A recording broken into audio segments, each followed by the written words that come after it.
দেখেন, আমার মনে হয় আমার এই পাকিস্তানের দালাল তারাই বলে যারা ভারতের দালালি করে, আবার ভারতের দালাল তারাই কমেন্ট করে যারা পাকিস্তানের অরিজিনাল দালাল। দেশ স্বাধীন হয়েছে, এদের ভিতরে পাকিস্তানের প্রতি পাকি প্রেম শেষ হয় নাই। না তো ভাই আপনি মানে কেন দালাল বলবেন? আপনি তো বাংলাদেশি, তা আপনি আমার ভারতের দালাল কেন বললেন? বুঝান, তার মানে আপনি পাকিস্তানের দালাল, পাকিস্তান প্রেমী হইতে পারে। যাই হোক, কমেন্ট এগুলো থাকে, ক্ষমতা এতটুকুই, এটা অ্যাপ্লাই করতে পারেন। যাই হোক, আমি কথা বলছি আজকে পাকিস্তানের দালালরা প্রেমীরা আবার খুশি হবে। দেখেন, আমি নিউজ করি, আমি কোন দলের কোন দেশের পেইড এজেন্ট না যে টাকা খাইলাম অথবা ওই দলকে ক্ষমতায় নিব অথবা কোনো সুবিধা নিব। আমাদের কাজ হচ্ছে নিউজ করা, সো ওইটা আমরা করি। আপনার পক্ষে গেলে ভালো, আর না পক্ষে গেলে দালাল। যাই হোক, ভারত পাকিস্তানের মধ্যে অলরেডি আপনার যুদ্ধবিরতি হয়েছে, তাই না?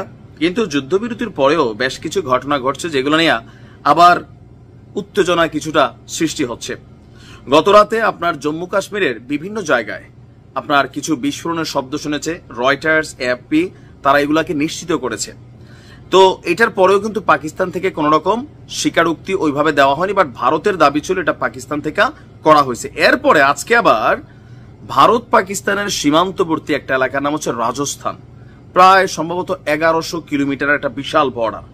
তো সেই রাজস্থানের বারমারের আকাশে, মানে ভারতের আকাশে আজকে রাতে ড্রোন দেখা গেছে, যুদ্ধ করার জন্য যে সকল ড্রোন আসে।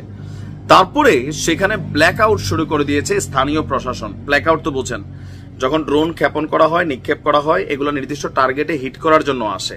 তো আলোকিত শহর চট করে পুরো পাওয়ার শাটডাউন করে দেওয়া হয়, পুরো শহরটা অন্ধকার হয়ে যায়, যেন যেই লক্ষ্যবস্তুটা টার্গেট থাকে ওই লক্ষ্যবস্তুটাতে নিশ্চিতভাবে আঘাত করতে না পারে। ভারত এবং পাকিস্তানের যুদ্ধবিরতির একদিন পরেই দেশটির আকাশে, মানে ভারতের আকাশে আবারও ড্রোনের দেখা মিলেছে। তবে এই ড্রোন কোথা থেকে এসেছে সেটা নিশ্চিত নয়।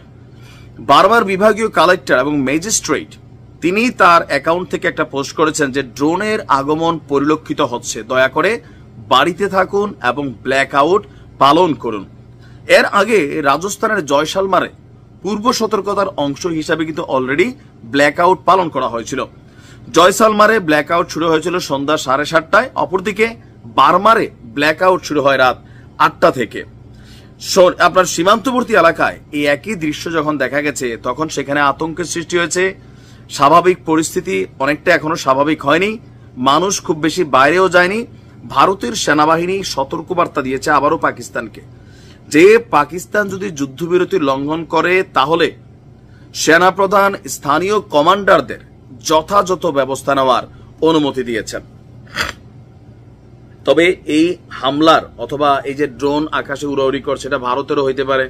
তবে ভারতের সেনাবাহিনী কিন্তু এটা বলছে যে এত নিশ্চিত না যে এই ড্রোনটা কিসের আকাশে উঠছে, তো এটা কেন ধ্বংস করা হলো না। ধ্বংস করলে তো বোঝা যায় তো এটা কোন দেশের তৈরি, এটা কি ভারতের নিজের নাকি পাকিস্তানের, নাকি নিজেরাই আবার এরকম আকাশে ড্রোন টোন উড়াইয়া আবার পাকিস্তানের সাথে একটু লাগালাগির পরিকল্পনা করতেছে। মানে কিছু তো একটা ঘটছে, তাই না? আসমান থেকে তো ড্রোন ভাইসা বেড়ায় না, তারা ভাইসা বেড়ায়।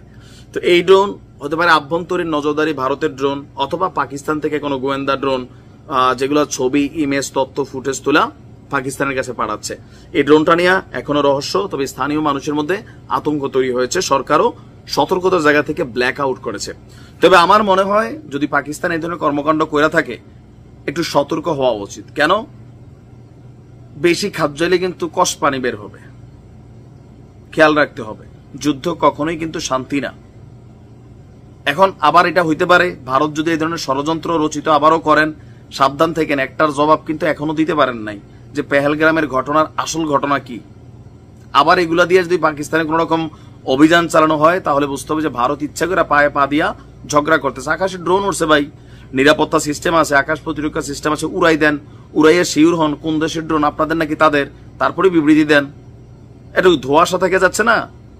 ভালো থাকুন, আসসালামু আলাইকুম।